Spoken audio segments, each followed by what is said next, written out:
Gimana caranya omset miliaran kerja koloran? Banyak kan lu dengar-dengar di luar sana yang istilahnya saya kerjanya koloran tapi omset saya miliaran. Nah, ini ada hubungannya sama yang namanya leverage. Gua akan jelaskan seperti biasa di papan tulis seperti ini. Tapi disclaimer dulu, gua tidak ngajarin kalian untuk kaya. Karena kaya butuh keberuntungan. Tapi semua konsep yang gue ajarin secara fundamental ini, itu akan ngajarin kalian hidup aman, tidak kekurangan, dan hidup nyaman. Hidup lu tuh jadi kayak nggak dikejar-kejar utang, nggak dikejar-kejar biaya, nggak living paycheck to paycheck. Simpelnya lu bisa escape the rat race. Dan kenalin, gue Aldi Ogut, gue seorang content creator dan business owner. Tujuan gue bikin ini adalah gue pengen punya amal jariah buat para teman-teman gue semua di Indonesia ini. Biar nanti pas gue mati, bukan buat lu, bukan, tenang. Buat gue juga kok. Biar gue dapetin passive income pahala. Pas gue nanti meninggal. Jadi gue punya dapet nikmat kubur. Dan nikmat di akhirat. Nggak. Bukan buat lu kok. Sebenernya. Buat gue juga. Dan nantinya kalau misalnya gue sudah meninggal, anak gue sudah remaja, dia bisa belajar dari video bapaknya tentang ilmu-ilmu hidup yang nggak bisa sempat gue ajarin waktu gue masih hidup. Itu tujuannya. So, sekarang kita masuk ke yang namanya leverage. Nah, leverage ini adalah sebuah cara untuk lu kerja lebih simple, kerja lebih singkat, kerja lebih ringan, tapi ngasilin uang lebih banyak. Tapi selalu ingat, yang lu kerjain juga harus sesuatu hal yang menghasilkan uang yang banyak. Lu harus nonton video gua lagi tentang hal tersebut. Di deskripsi nanti gua kasih. Abis dari sini lu tonton lagi biar langsung nyambung. Nah, sekarang kita masuk ke leverage. Leverage itu apa sih? Banyak orang ngomongin leverage, banyak orang ngomongin tentang ini, itu, leverage lah, segala macem. Tapi lu bingung, leverage itu apa? Gua jelasin simple. Jadi leverage itu adalah sebuah alat bantu, sebuah aktivitas, atau sebuah something lah yang bisa lu ngebantuin ngangkat sesuatu hal yang berat jadi lebih ringan. Contohnya misalnya ini ada satu kotak beratnya 100 kilo. 100 kilogram. Oke? Nah, kalau lu tidak pakai leverage, ya lu ngangkatnya tuh kayak ya gitu, ngangkat biasa aja kayak ngangkat galon aqua gitu loh. Tapi kalau 100 kg yang ada lu keluar boker di sini, moncrot, tau gak lah? Lu ngeden gitu, gitu. Masih untung nggak turun berok lo, cuman keluar boker doang. That's why untuk ngangkat si 100 kg ini dibandingin lu pakai tulang punggung lu yang dimana nanti lu bisa kena lower back pain atau syaraf kejepit, lu pakai yang namanya leverage. Contohnya lu pakai yang namanya ini katrol ya. Kalau orang nimba sumur tuh pakai katrol kan, dibandingin lu nyemplung ke sumur gitu terus lu ambil airnya lu berenang lagi ke atas jadi sadako lu ring ya kan, lu pakai katrol. Kalau sadako bisa merayap ke atas gitu, tapi kalau lu kagak bisa merayap, memang lu Spiderman, jadi pakai katrol. Nah, katrol ini adalah leverage yang tadinya lu harus sekuat tenaga sampai lu kebelet boker dan mencret gara-gara ngangkat 100 kg. Dengan adanya katrol, mungkin lu cuma narik doang berapa gayanya, misalnya berapa newton, misalnya kayak gitu ya. Ya, lu tanya guru fisika lah untuk menghitung rumus katrol ini. Tapi ini adalah kiasan biar lu paham. Jadi lu bisa menarik si ininya lebih enteng. Itu namanya leverage. Atau lu pakai jungkat-jungkit. Jadi kayak lu congkel, ceplok gitu. Jadi ininya berguling ke sana gitu kan. Berguling-guling. Nah, yang congkelannya ini namanya leverage atau lever. Oke? Jadi, lever ini menggunakan sebuah alat bantu atau metodologi atau apapun itu agar mengangkat sesuatu hal yang berat lebih mudah. Tapi konsep ini di dunia pekerjaan atau di dunia bisnis bukan cuma untuk mengangkat sesuatu hal yang berat, tapi bisa mendapatkan penghasilan lebih banyak dengan effort yang lebih rendah secara tenaga, ingat ya. Nah, that's why ini ada namanya the triangle atau piramida dari leverage.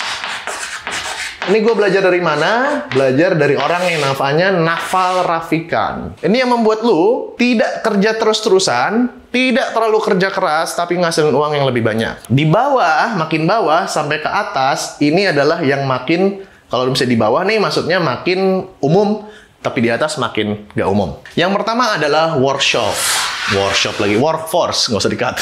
Workforce, guys. Jadi, workforce itu simpelnya adalah lu menggunakan tenaga orang untuk lu itu bisa dapetin penghasilan atau mendapatkan apa yang lu mau. Simpelnya melakukan leverage yang sering lu lakukan adalah misalnya lu pengen beli makanan. Dibandingin lu jalan sendiri, lu ngabisin waktu lu harus pakai kaki lu atau bawa motor lu menggunakan leverage yaitu dengan apa? Dengan GoFood.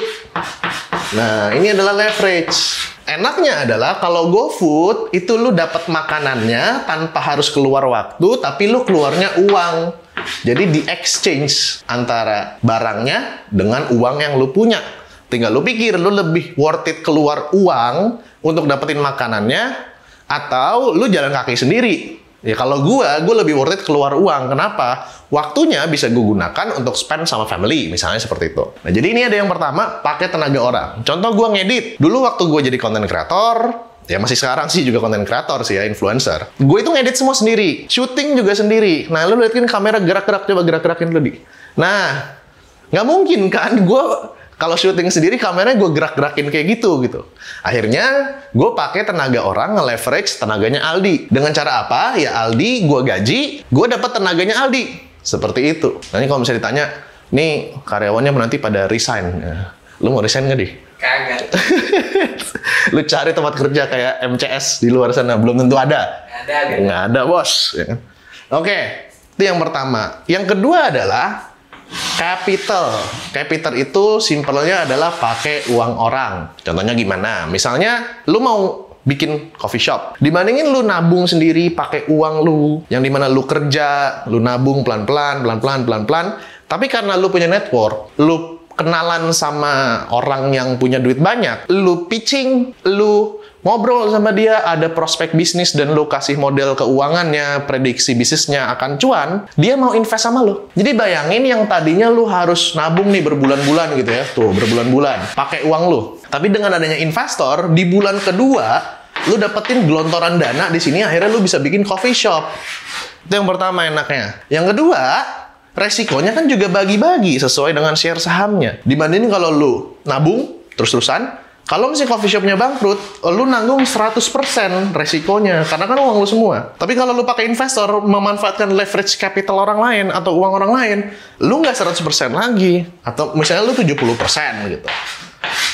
Atau bahkan, lu bisa nggak keluar uang sama sekali modalnya dari orang lain, lu keluarnya tenaga sama pemikiran doang. Jadi makanya lu bisa lebih hemat, cuman lu keluar tenaga aja. Ya kalau misalnya tenaga lu masih murah, ya pakai tenaga lu gitu. Nah, permasalahan dari capital sama workforce ini, dua-duanya itu harus dapat izin dari yang memiliki sumber daya tersebut. Contohnya, workforce, orang mau kerja sama gua. Kan ada proses negosiasi gaji, negosiasi job spec sama job desk, ke Aldi contohnya. Terus kan kalau contohnya kayak Aldi yang megangin kamera di sini, dia kan mengizinkan gua untuk mendapatkan atau menggunakan waktu dan tenaganya dia karena gua kasih duit ke dia setiap bulan kan. Jadi gua dapat izin. Tapi kalau misalnya gua nggak ada izinin sama Aldi, misalnya Aldi kesel sama gua tiba-tiba kabur, izinnya hilang. Ya nggak? Ada rencana kabur, Di nggak? Kagak, bos. Kagak ya? Oke. Nah, kedua, capital, lu juga kan harus meyakinkan orangnya untuk ngasih izin ke lu menggunakan capitalnya dia atau uangnya dia. Nah, maka dari itu ada lagi dua nih yang nggak perlu menggunakan izin. Adalah izin tipis-tipis lah, tipis-tipis kelis, ya kan? Yang ketiga adalah nih code. Code itu menggunakan program atau software. Nih.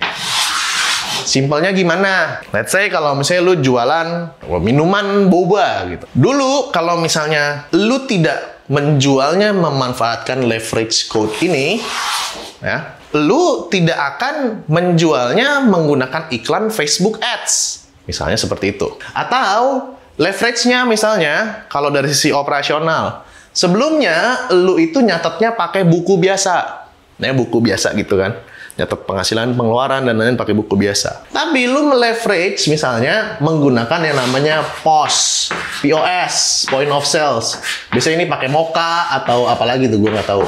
Moka atau Mochaccino atau apa kayak gitu, gue lupa. Jadinya stok lu udah ke data, stok lu udah ada semuanya, penjualannya ke recap, penghasilannya ke recap, sampai ke laporan keuangannya ke recap. Alhasil yang tadinya lu harus ngedata sendiri, bikin laporan keuangan sendiri, dengan memanfaatkan program ini, si code ini, jadi akhirnya working hours lu turun karena menggunakan si Moka ini atau si POS ini. Dan selanjutnya kalau untuk penghasilannya yang tadinya lu cuma bagi-bagi brosur, minta tolong tukang ojek untuk bagiin ke komplek A, komplek B, komplek C, dengan memanfaatkan code atau program, lu bisa minta Facebook Ads untuk iklanin ke target audiens lu tertentu dengan menggunakan Meta Ads atau TikTok Ads atau apapun itu. Contoh simpelnya lagi, meleverage code. Misalnya kalau lu punya ilmu, lu seorang guru. Guru itu kan harus offline, ngajar di kelas kan. Misalnya lu bikin les membaca, menulis, menghitung, atau les baca Quran, let's say kayak gitu. Kalau semula orangnya tidak memanfaatkan leverage dari code, dia